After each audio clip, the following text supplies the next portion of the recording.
ગુજરાતમાં ગરમીનો પ્રકોપ યથાવત રહ્યો। બુધવારે અમદાવાદ, કંડલા, અમરેલી, રાજકોટ, સુરેન્દ્રનગર અને ગાંધીનગરમાં પારો 42 ડિગ્રીને પાર પહોંચી ગયો। અમદાવાદમાં મહત્તમ તાપમાન સતત બીજે દિવસે પણ 43.7 ડિગ્રી રહ્યું, જ્યારે રાજ્યના 4 શહેરોમાં તાપમાન 43 ડિગ્રીથી વધુ નોંધાયું હતું। બીજી તરફ સુરતમાં તાપમાનમાં 3.4 ડિગ્રીનો ઘટાડો થતાં લોકોને મોટી રાહત મળી છે। હવામાન વિભાગના પૂર્વાનુમાન મુજબ આગામી 6 દિવસ સુધી તાપમાનમાં કોઈ મોટા ફેરફારની શક્યતા નથી અને ગરમીનો પારો 40 ડિગ્રીથી વધુ જ રહેશે।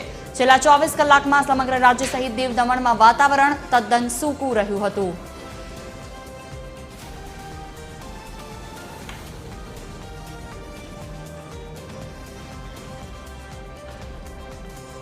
એસોસિએટ એડિટર દેવેન અમારી સાથે જોડાયા છે। સીધા તેમની પાસે વાતચીત કરીશું। જી દેવેન, જે રીતે સતત ગરમીનો પારો વધી રહ્યો છે, કેવી પરિસ્થિતિ આગામી સમયમાં રહેવાની છે? કેટલા સમય સુધી આ પ્રકારની ગરમી મહાનગરોમાં જોવા મળશે?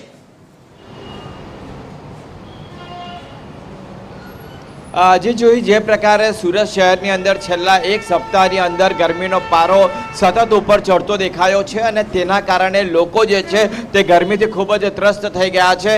સવારથી જ જે પ્રકારે સુરત શહેરમાં લોકો જે છે તે સતત ઉકળાટ અનુભવી રહ્યા હતા।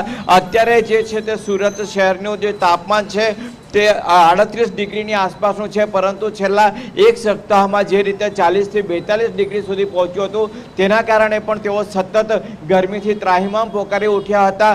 આજે પણ વહેલી સવારથી જ જે સુરતીઓ છે તે ઉકળાટ અને અસહ્ય ગરમી અને બફારાનો અનુભવ કરી રહ્યા છે અને તેના કારણે જે વાહન ચાલકો જે છે તેની સંખ્યા તમને અત્યારે સ્ક્રીન ઉપર જોવા મળી રહી કે ખૂબ જ ઓછી છે। સામાન્ય રીતે આ જે અડાજણ પાલનો જે વિસ્તાર છે તે અડાજણ પાલના વિસ્તારની અંદર આ સમય દરમિયાન ખૂબ જ મોટા પ્રમાણની અંદર જે વાહનોની અવરજવર છે તે રહેતી હોય છે। જોઈએ આ જે દ્રશ્યો છે તે કેબલ સ્ટેજ બ્રિજના છે અને કેબલ સ્ટેજ બ્રિજ ઉપર સામાન્ય રીતે પણ ખૂબ મોટા પ્રમાણની અંદર વાહનોની અવરજવર દેખાતી હોય છે, પરંતુ ગરમીના કારણે લોકો હવે મહત્વના કામ વગર ઘરની બહાર નીકળવાનું ટાળી રહ્યા છે અને સતત મહાનગરપાલિકા દ્વારા જે ગાઈડલાઈન જે માર્ગદર્શિકા આપવામાં આવી છે તેને ફોલો કરવા માટે તેનું અનુસરણ કરવા માટે જે છે તે અપીલ મહાનગરપાલિકા દ્વારા કરવામાં આવી રહી છે અને તેનું જ પરિણામ છે કે અત્યારે લોકો જે છે તે પોતાના મહત્વના કામ વગર ઘરની બહાર નીકળવાનું ટાળી રહ્યા છે અને ખાસ કરીને